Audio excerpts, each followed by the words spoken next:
Release a sound. It's hovering. So as you notice when he sings this release the sound, there's a lot of activity here. Release a sound. In this frequency range, in the 6,000 to 7,000 hertz frequency range. Release a sound. Release a sound. So I can turn this down and to clean this up a little bit, but also if I turn it down too much, it kind of kills the presence in our vocal and it kind of makes it a little too muffled. Release a sound. It's hovering. But I would like to still control this sibilant and there is dynamic EQs on the market that you can actively control this frequency when it gets too loud. And so I can show you a trick on how to set up a dynamic EQ in FL Studio, which is just a few steps, and you'll be able to dynamically control this frequency range when it gets too loud.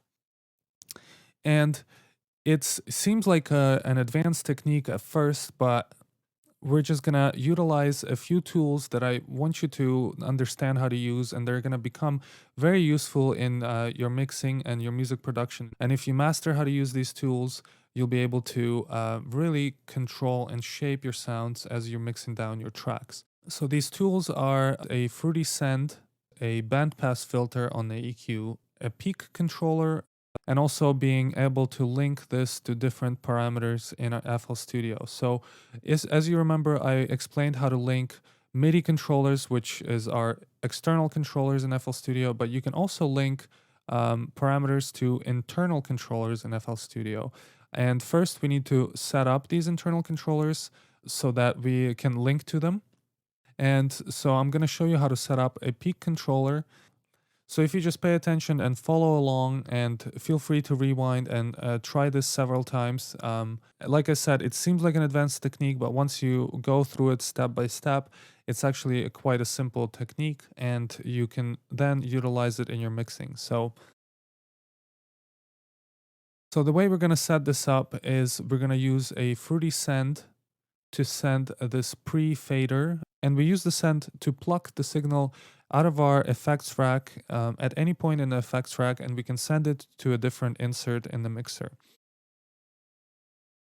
And so I'm just gonna do just that. I'm gonna rename this first insert to vocal original. And we know that this is the original signal that we're sending from the channel rack into insert 1. And then from there, we're going to splitting the signal out and start creating copies of that signal.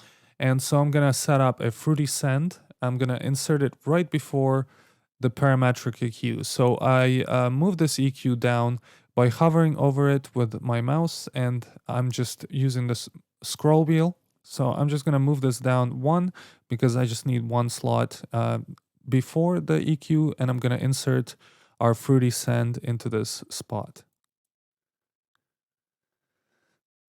And now let's rename this next insert right next to it to our DS control. So now when we click on our send that we inserted right before the EQ on insert 1, when we click on it, now we're only able to send to the master.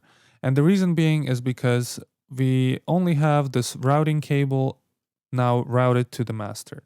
And so we want to set up another route into insert 2, and we want to set it up as a side chain. So I'm going to right click and I'm going to side chain to this track, and we're sending a side chain to insert 2. And now on the send, we can then send the signal to our DS control insert that we set up earlier.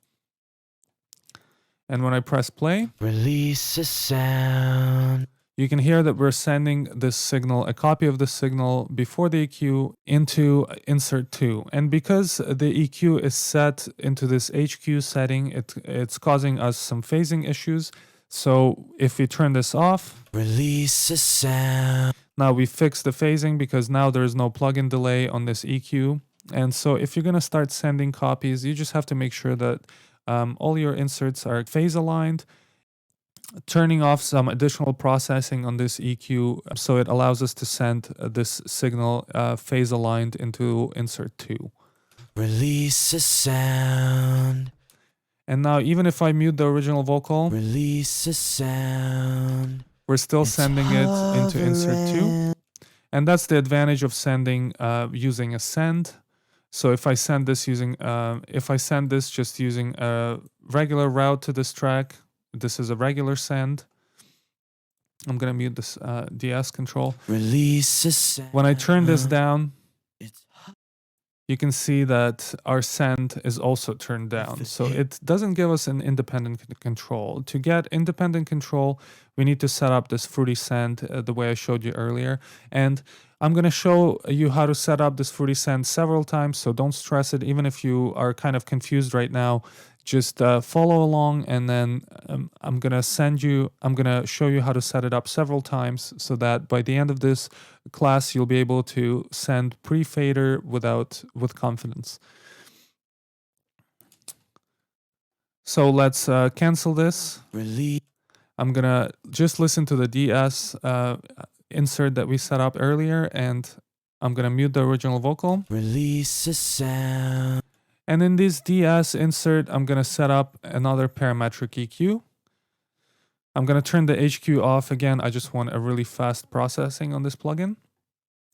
And now we're going to set up a bandpass filter on one of these frequency bands. So what a bandpass filter does, it only lets a certain range of frequencies pass through the EQ and cuts the rest. So that way we can send a really narrow range of frequencies into our peak controller.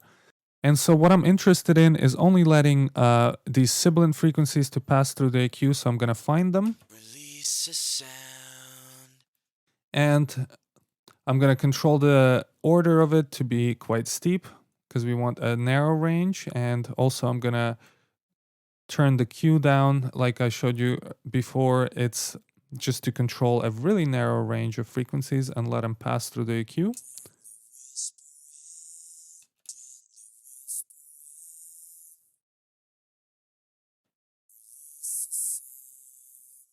So we just want to catch these super sibilant frequencies. So this is our EQ control, and we can see which EQ we're looking at by looking at the top here. So this EQ is in the DS control insert, and this is our original EQ on the vocal original insert. And on this DS insert that I've set up, I'm gonna place a fruity peak controller. And this is our internal controller. And so we can link things to this internal controller once we start sending some signal into it.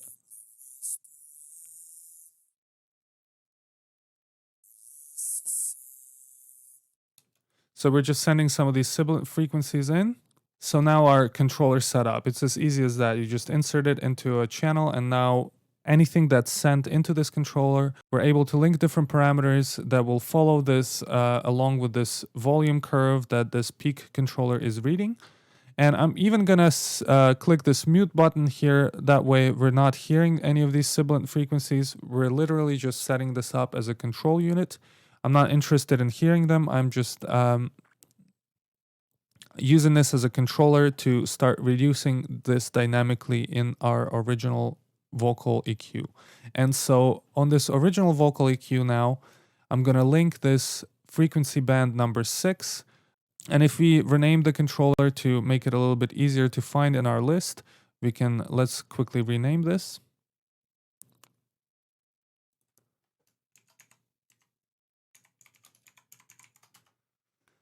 And now when I right click on this frequency band, I'm able to link this to the controller. So the process is very similar to linking it to external controllers. You simply click on link to controller. And now in this internal controller window here in this dropdown, we're going to choose DS control peak. So we're just interested in these peaks. And the way I want to link it is I want to link it in the inverted fashion where anything that comes into the controller, I want the opposite action on the actual parameter. So If I set this to be inverted control, it's going to do the opposite. So whenever signal passes through the peak controller, the parameter that we're linking this to is going to do the opposite and turn down instead of turning up. So now we set up with this peak controller, and when I press play and I unmute the original vocal, Gently whispering. you see that this spiked up and now it's controlling our vocal, but it's actually quite up there. And this is not the setting that I want the initial setting to be at. I want it to be somewhere in the middle. So we control this with this bass control on the peak controller, and I'm going to turn this down to be somewhere in the middle. Or you can adjust it to taste. If you want to boost a little bit of the high frequencies, you can do that as well. But I'm just going to set this right in the middle at 50%. That way it's right down the center. Gently whispering. Release a sound. And so now you already can hear how we're dynamically controlling the high sibilant frequencies in this vocal without completely destroying the rest of them, because it turns back up when these sibilant frequencies are not present in our vocal anymore. So let's hear before and after. I'm just going to mute this frequency band. Gently whispering. Release a sound. Gently whispering. Release a sound. So you can hear how much these sibilant noises are turned down in our signal, and we can control by how much with this volume control in the peak controller. Gently whispering. Gently whispering. Release a sound.